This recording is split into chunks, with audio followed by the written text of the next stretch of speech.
আজকে আমি বানাবো সিঙ্গারা। তার জন্য আমি একটা কাই করে রাখছিলাম আগেই, অনেকক্ষণ আগে। এই যে দেখেন কাইটা কত সফট হয়েছে। আসলে সকালে আলুর ভর্তা করা হয়েছিল, সেই আলুর ভর্তা অবশিষ্ট কিছু রয়ে গেছিল, তার জন্য ভাবলাম যে সিঙ্গারা বানিয়ে নেই। হ্যালো এভরিওয়ান, আসসালামু আলাইকুম। চলে আসলাম আপনাদের মাঝে তার একটি ভিডিও শেয়ার করার জন্য।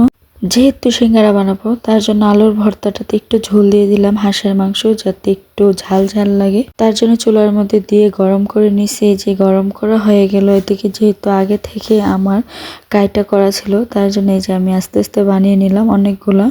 আসলে আমরা তো আর কখনো সিঙ্গারা বানাই না, তার জন্য সেইভাবে হচ্ছে না। ইউটিউব দেখে ট্রাই করছিলাম, কিন্তু ভুলে যাই বারে, তার জন্য নিজের মন মর্জি মতোই করে নিতেছি। আপনার আবার কিছু মনে করবেন না। যাই হোক, এই যে দেখেন আমি কিছুটা চেষ্টা করছি সিঙ্গারাটা বানানোর জন্য। কেমন হয়েছে সেটা তো আর জানি না, আপনারাই বলে যাবেন কমেন্টে। এদিকে আমার ছোট যা রুটি বেলে দিতেছে আর আমি সিঙ্গারা বানাচ্ছি, আর আমার বাবাও সাথে কাজ করতেছে। যাই হোক, আমাদের সবগুলা সিঙ্গারা বানানো শেষ। এদিকে কড়াইয়ের মধ্যে তেল দিয়ে দিছিলাম গরম হওয়ার জন্য। এই যে দেখেন আমাদের সবগুলা সিঙ্গারা বানানো শেষ। এখন কড়াইয়ের মধ্যে দিয়ে দেব। আসলে মেয়েরা পারে না বলতে কোনো কাজ নেই, চেষ্টা করলে সবই সম্ভব। যাই হোক, একে একে সবগুলা সিঙ্গারা দিয়ে দিলাম।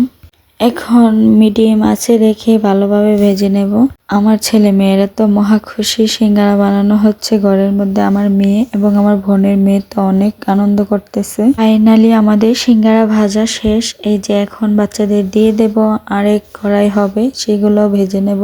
যাই হোক, আপনারা কিন্তু কেউ হাসাহাসি করবেন না আমার সিঙ্গারার ডিজাইন দেখে, কারণ আমি প্রথমে বলে দিছি এই ফার্স্ট টাইম আমি সিঙ্গারা বানালাম। যাই হোক, এখানে যে কয়টা ভেজে নিচ্ছি এই কয়টাই দিয়ে দেবো বাচ্চাদেরকে খাওয়ার জন্য, কারণ গরম গরম সিঙ্গারা না খেলে মজা পাওয়া যায় না। এদিকে ওদেরকে দিয়ে দিলাম। সবাই খেয়ে যখন বলল যে না অনেক মজা হয়েছে, ওই সময় আমার মুখে একটা হাসি চলে আসলো। ছোট ছোট কাজ করে যদি বাচ্চাদের মুখে হাসি পাওয়া যায়, তাহলে হোক না একটু কষ্ট।